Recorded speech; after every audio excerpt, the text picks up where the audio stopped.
It is important that I stand with you today as a Buddhist.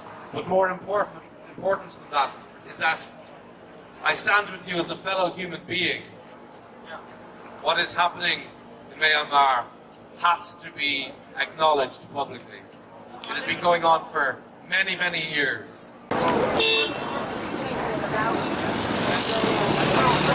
And we have among us a representative of the Buddhist faith to give a clear message, a strong message, that those that kill in the name of Buddha, those extremist Buddhists, have nothing to do with Buddhism. They do not represent Buddhism. It is important that I wear the robes of Buddha today to say that this does not represent Buddhism. It's a philosophy of peace and pacifism, as is the Islamic faith. And I think it's important that the Irish people here see us standing out here today. This is happening maybe far away, but miles and kilometres do not detract in any way from the crimes against humanity that are happening to the Rohingya people right now and for many years. The Nobel laureate, Ms. Suu Kyi, should be ashamed of herself in her silence. Her silence over this ethnic cleansing and this escalating genocide, which, let's call it for what it is. The slaughter of men, women and children who are innocent in their own homeland. As a Buddhist, I stand with you.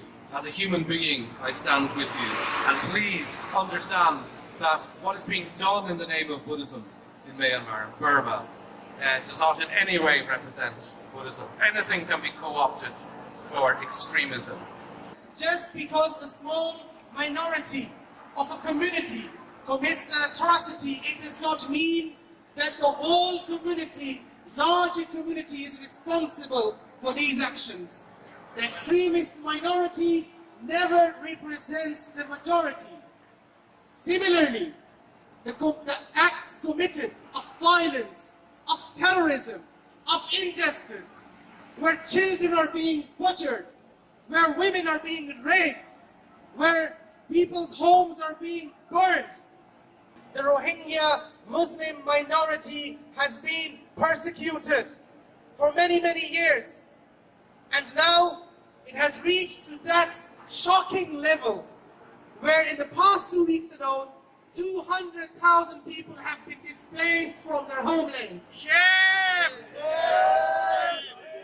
In the past 2 weeks, more than 3,000 civilians have lost their lives.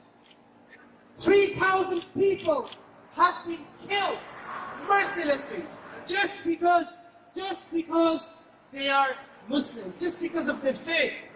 She strengthened the fundamentalist Buddhist groups in Myanmar, and the government could involve too much into the fundamentalist trend in Myanmar. Now, what happened in Sri Lanka is happening against the Rohingya people. I am disappointed, disheartened, disgusted at the despicable behaviour of Aung San Suu Kyi. What the jailers are doing, we expected from them because they always have been evil from the day they took over power in 1962.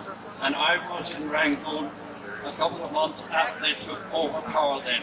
And they have run that country into the world during all those times.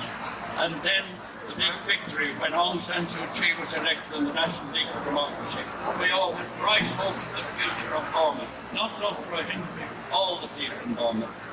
But sadly, she now seems to have thrown her lot in with those disgusting generals. I ask myself, is it because all power corrupts and absolute power corrupts absolutely? We may be part of Europe, we are spoken for by Europe, but as a nation who has suffered so much oppression, hurt, hunger and despair over the years, they should and must speak out, and I call upon the Irish government to speak out and make its abhorrence of what is happening in Burma clear to the nation and to the world, and do all they can to help the Rohingya people right